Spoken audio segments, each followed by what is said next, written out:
Queer history is often forgotten, erased, or conveniently left out of discourse. And so are the individuals who fought and braved an oppressive and discriminatory society to fight for the rights that we have today. So in the spirit of remembering, it is my honor and privilege to welcome to WQMD actor, activist, filmmaker, and true icon, Dr. Beverley Ditsie.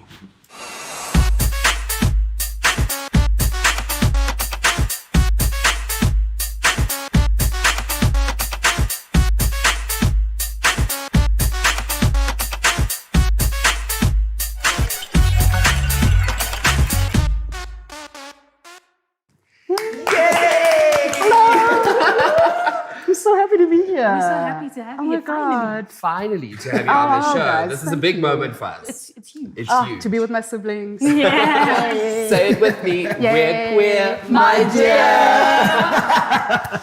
Happiness. Bless. I haven't been called actor in a very long time. Like it's normally left out, because we like, the activist, the filmmaker, musician in there sometimes. Okay. Right? Bless. You're right. Actor. So cool to hear it. But are you returning to acting anytime soon? Well, I mean, that's I've kind of thought, why not? I mean, it would be a shame. I feel like full circle. I love this full circle things that are going you were on, the first right? child star way back in the day Absolutely. when television started. When television, I think television was about 3 years old in the country at the time. Wow. 79, and 1980, That's when I was cast as a non-binary child on South African television during apartheid. I loved it. That's awesome. I loved it. It was, would have been a dream. I've never been more me. And now we're in a space where you can get cast whichever way, exactly. Look, we didn't even have the words for it, right? All I knew was that I was neither or. I was none of it. And because I knew I didn't identify as a girl, the only other way to identify was boy. But because there wasn't anything else. But the privilege here is that I was allowed to be me.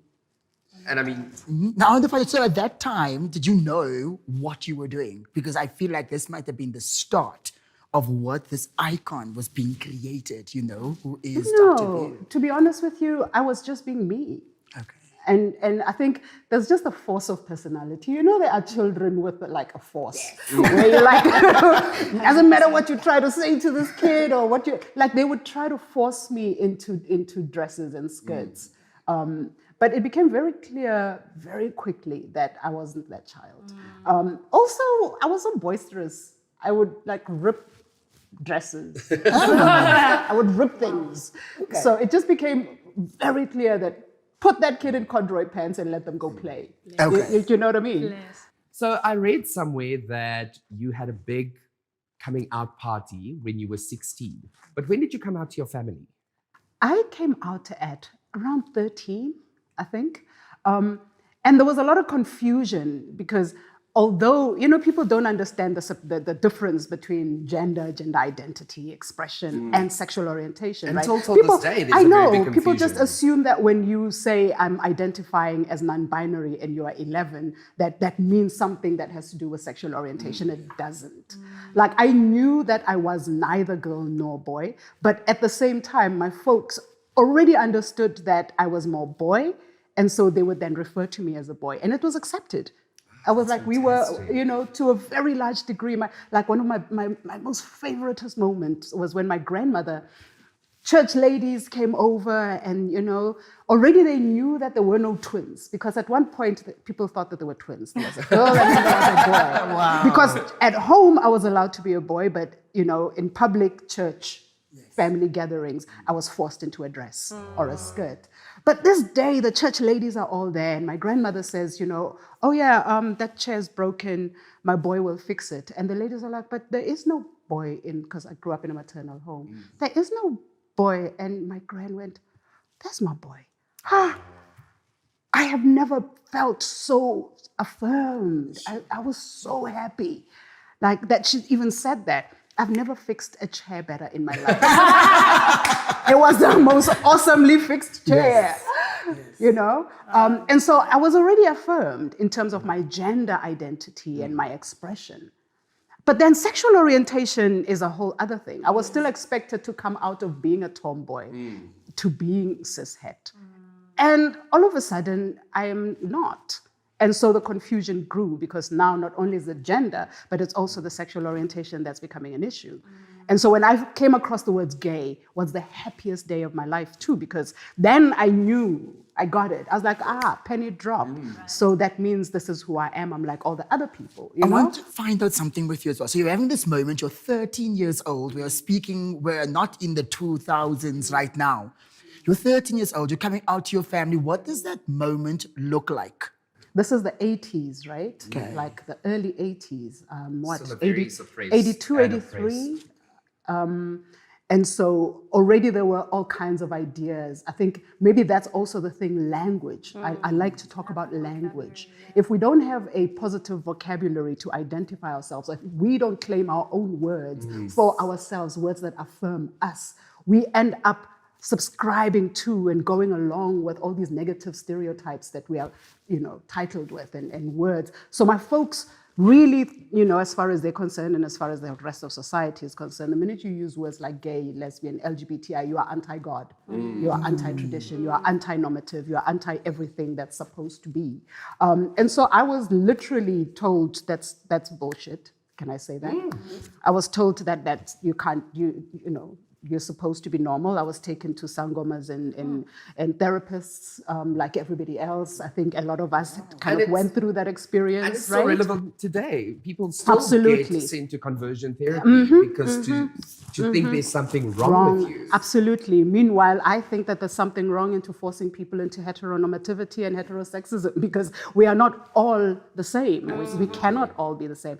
Anyway, just to answer your question, after coming out, my best friend who lives across the road, Bule, also then comes out and says, I think me too. Oh, wow. And what was really amazing is that Bule's sister had these friends in high school who were very flamboyant, beautiful gay boys, who then came over to meet Bule because the sister said, I know some people who might be like you. And Bule ran across the road to come call me, and I came over and found Tidi, who was tall, who had Adam's apple this big, deep voice, but beautiful, makeup beautiful, with like flowing robes, who then said, hey. Oh my God, I died. I was like, this is the most beautiful, ethereal being I have ever met in my whole life. And that's how I then got a community. And that community grew from there. So I was about 13, 14. So when I turned 16, this huge extended family of queer siblings were in my yard at home. And it was the biggest party. And the reason it's called a coming out party, I think, is because I don't think anyone had ever seen a gathering of just queers in a yard in the middle of Soweto, partying up. And everyone passing kept saying, is those girls? Is that boys? What's going on? I loved every second of it. I can just imagine that was such a prolific moment. It was freedom. That was the first time for me where I was like, oh, this is what it is to feel this way, to feel so affirmed. Of course, my grandma had to shut it down by sunset because we were all so free. The boys were kissing the boys and the girls were kissing the girls, and it was getting dark. And my grandma's like, whoa, 60-year-olds, go home now. I can just imagine what a prolific moment that had to be. But I want to fast forward a little bit to 1990. To another prolific moment where you and Simon Nkoli arranged the first Pride on home soil. Still in a time where it was very much oppressed. Like you said, people didn't understand, people didn't accept us. What was that moment or that process like for you to take up that space and being like, we're here and we're going to be doing this? It was Simon in the leadership. There were a whole host of other folk, just so that we are not erasing the amount of important people that were there in that time as well. Being a founding member of GLOW, I think GLOW, maybe were about 20, 30 people that made up the founding of GLOW, but the committee that ended up, creating forward, the Pride March. And really, we were inspired by Simon. Simon had already been traveling the world. Simon kind of had a lot of queer history. And when he started telling us about Stonewall and what was going on in New York at the time when when the riots happened, Pride is protest. Pride was a riot. Pride was people taking up the space and saying, we are enough of police harassment, we're enough of public harassment, and we actually have nothing to be ashamed of. Absolutely. We are being shamed for our existence, and we are in hiding, which means we're being blackmailed, we're being harassed in every way, because people are afraid now that they're going to be discovered, and it's time for that to stop. And so that was very inspiring, knowing what was going on in Stonewall and how Stonewall happened. And so, by the time 1990 happened, you must also remember that in the country at the time, we were like, freedom was in the air for absolutely everyone, because this is, apartheid was coming to an end. But worldwide also, there was like a whole change that was going on. I think Tiananmen Square, I think, was 89. I think the Berlin Wall fell around 89, I think. So we were already kind of, it was a whole wave of transition. So it just made absolute sense that we would be visible, that we would kind of say, we are also part of this freedom. But it wasn't an easy journey. You guys did get death threats in those type of things. We got threats. Okay. But I think that, that for me, being 18, 19, that just went right past my head. Like the courage of conviction, when people talk about that, there was just always been something that has pushed me to believe that there's absolutely nothing wrong with anything that I am doing, that, within my siblings. Like there was absolutely, I just had this conviction that we are meant to be here and that we should not be shamed or harassed for being here, But so yes, we got harassed. I want to understand that, because that's very profound. You had this understanding at the age of 18. We're speaking about it in the 80s, it's the 1990s right now. Where did that stem from? Because you had no references. Today, everyone have references. We have a show called We're Queer, My Dear. There are many other platforms that people are discussing the topics. Where did you find that? I want to piggyback off that. Yes. Absolutely. And also, this is a time of Black liberation as well. How do you know that if, I should push this? This is what I also need to fight for. At a time where, people are fighting only one kind of big struggle, Yeah. Where did you get to?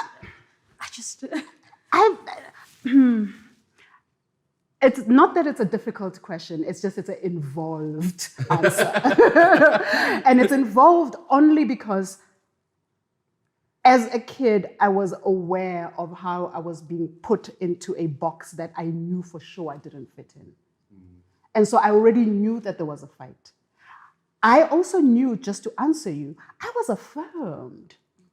Having my folks kind of say, you are cool the way you are. It was, look, I've always been, I was a favorite at home, which is unfortunate for my sister, who I've done my best to protect, but I was a favorite. What that meant is that I could do no wrong. And so I was affirmed. And being affirmed in that way and being told, also I had great grandmothers who would say to me that people like you have always existed. So they affirmed me also by telling me that we are being told that we don't exist or we should not exist, that this is, the colonizer brought this. But in actual fact, my great-grand's aunt, who was alive until her 90s, would constantly say to me, oh yeah, even my grandmother, and they lived up until they're 100. Which means when she talks about her grandmother, she's talking about somebody who was alive in the 1700s at the time. Are you understanding what I mean? I'm talking generational. Yes. Would say to me, oh no, people like you have always existed. And we've always known that, in South America and in other tribes and traditions, you hear of third gender and fourth gender and, Two spirits. Two spirit, exactly. And this is how my great-grand's aunt would explain that stuff to me and say that, a lot of the time, people like you were more spiritually inclined. People like you sometimes would be isolated to go train to be spiritual healers or guides or whatever, because people like you have always been there, but you strike a balance between the genders and you always have.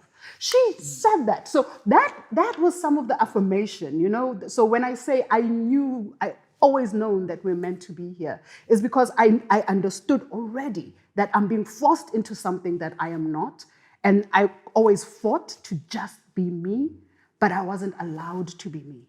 And then in high school, the political activity is happening. I now join SRC. I'm part of that movement. And even in these meetings, the cishet men are saying things like, yeah, men are going to go back to being men and women are going to go back to being women because we're going to reclaim our masculinity. That means that you cannot exist like you are. You have to go back to being like. And so that already made me aware that I don't belong here as well.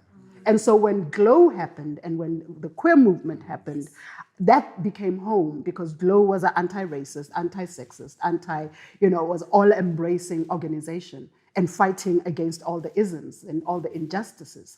That's where I found home.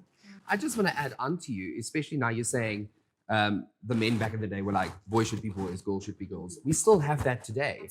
And for me, it is utterly unacceptable because we live in an era now where people are finding their own individuality. People are finding who they want to be.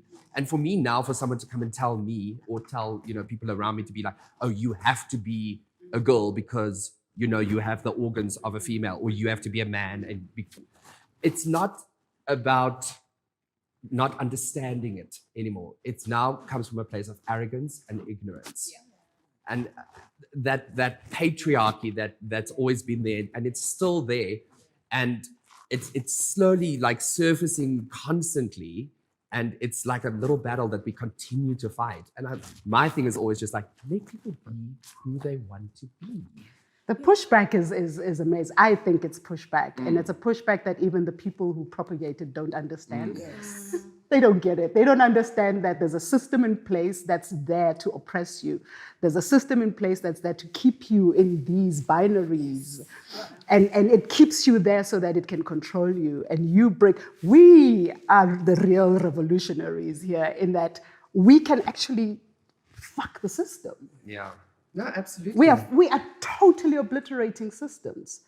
And as long as we understand the relationship between the patriarchy and its evil twin, capitalism, and the other twin, the racism, like as long as we understand that this is where the power lies and that's how they're controlling us and the whole world, we're able to break from that and create a different future, a different way of being that is not within the confines of this control.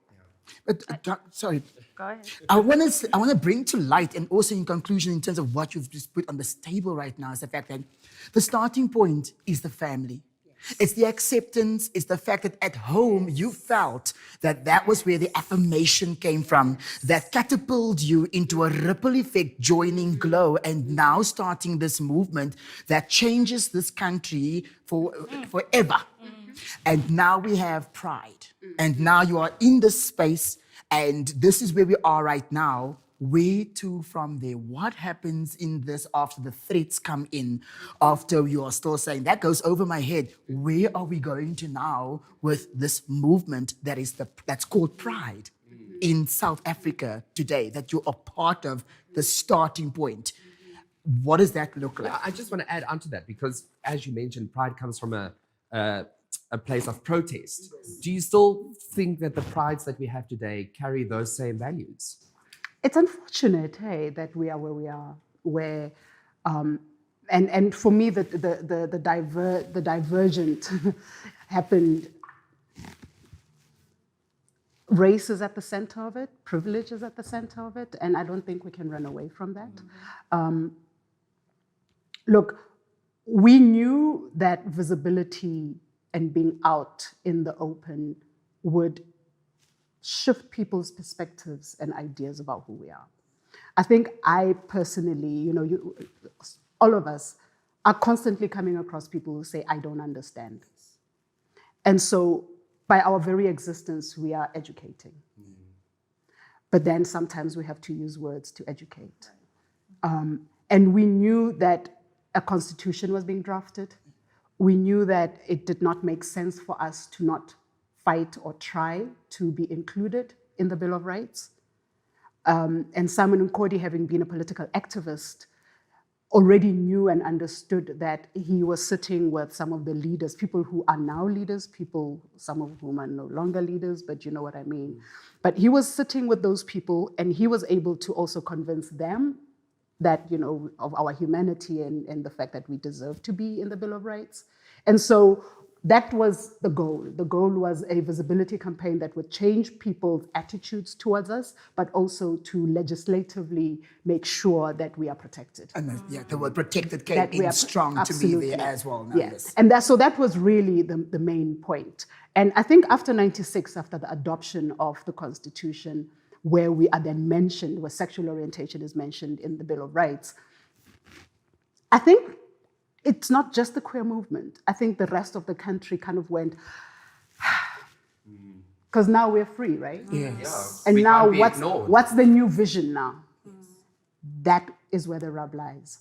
Is that once we got the freedom, there was no new vision, no big goal to look towards. We were, all of us, across race, across gender, across culture, we were all looking at one thing. And then we've got it. And now what? So there was no big vision after that to build towards. I mean, you know, politically in the country, there was like the whole RDP, and this is how we're going to try and change this, that, or the other. But for the rest of us, for me personally, I knew, okay, I don't have much of a career except for being an activist. I'm a child actor.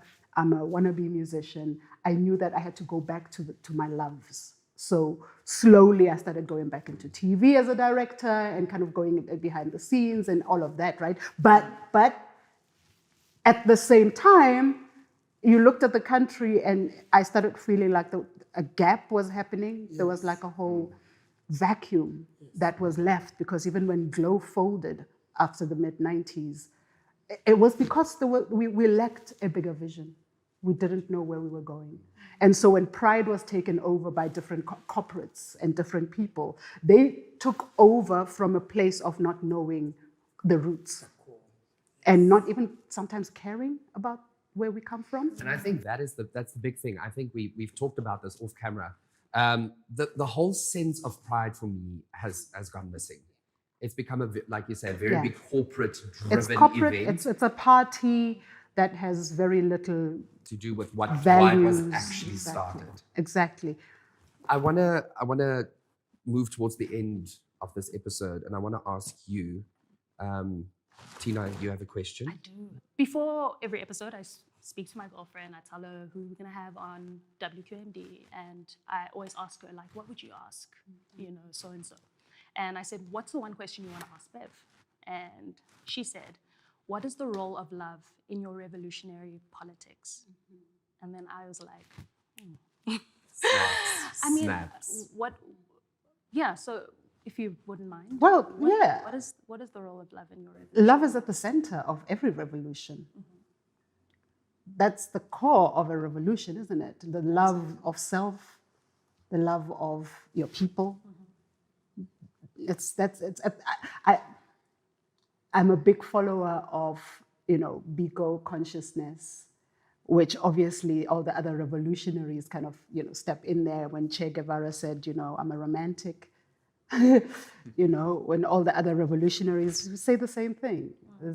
You're a romantic. There's a lot of love and romance in wanting to fight and put your body on the line for yourself and for your people.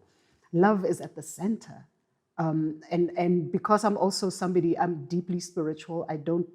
Religion is a construct that I do not subscribe to, but I'm still a follower of the Christ, whose every single message that has ever come from the Christ is about love. You know, love is at the center of everything I do. I used to do a lot coming from a place of anger.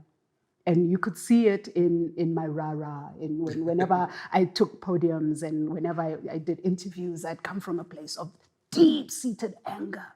You know, anger at the injustice, anger at how we're treated, especially as the feminine.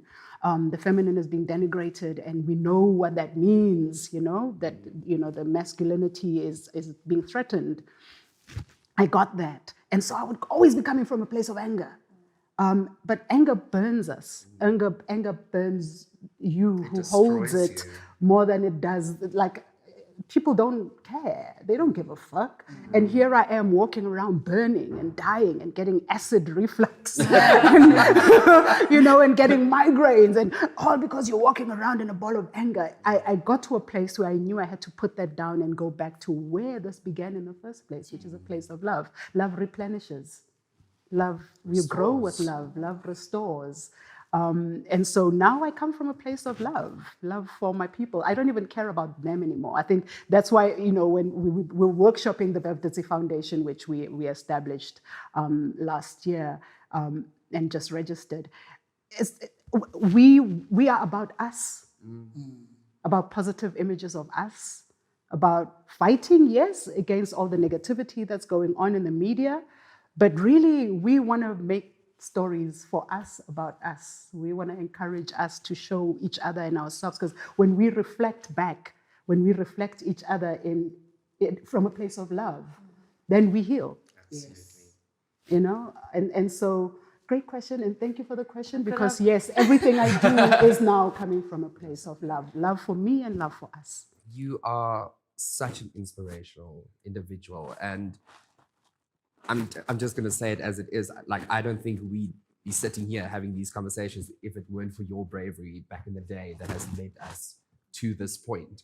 And the last question that I want to ask you is, having gone through all of that during the oppression and into the new age, if you can put it that way, what is your wish for the queer community in South Africa for the future? I just want us to see ourselves. I really do. I think we right now, a lot of our hurt and anger and pain and angst, our mental health issues, our substance abuse issues, there's a lot of abuse amongst us, there's a lot of discrimination amongst us, violence within our relationship, all stems from a place of self-hate, because we've been told so many times that we should not exist, that we do not belong. I would like us to see ourselves as like we're meant to be here. I really believe that we are the balance that the world needs. Right now, I believe that toxic masculinity is killing not just people, but the world, the earth. We're drilling, we're bombing, all for the sake of some machismo that comes out of nowhere. It's all bullshit. We are here to balance. We are the balance. Spirit is no gender. God is not a gender. I believe I'm here to preach that message, that God is not a gender. God is not a race. God is a spirit. And we are that spirit. We embody that spirit that is neither gender nor race, none of the constructs. I just wish we could see that. I wish we could see our beauty. Because once we see our beauty, then we stop hurting each other so much. Then we stop hurting ourselves. That is such a deep answer, but thank you. Like, it's everything that you said is it's true. And again, it comes down to love. It comes down to love. We at WQMD are so grateful to have had you on the show today. And may you continue to inspire. May you continue in the work that you do to create a better future for queer individuals in South Africa. And yeah, to just be that message and that beacon of hope. So today, I want to award you with the first ever WQMD Queer Icon Award for Dr. Beverley Ditsie for 2022. Thank you. Wait, let me read it. Speech. Wait, my dear. Oh man, thank you. I appreciate.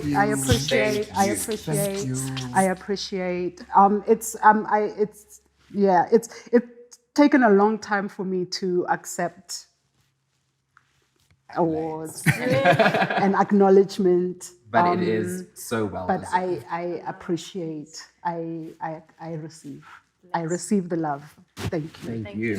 Thank you. I think it's important to constantly remember how far we've come and to look back on the strides that we've made and to honor the people that have got us this far. And just to end off with a quote by Jamil F. Khan, "Memory is not self-sustaining. It does not dictate its lifespan. Remembering is a choice we must make daily."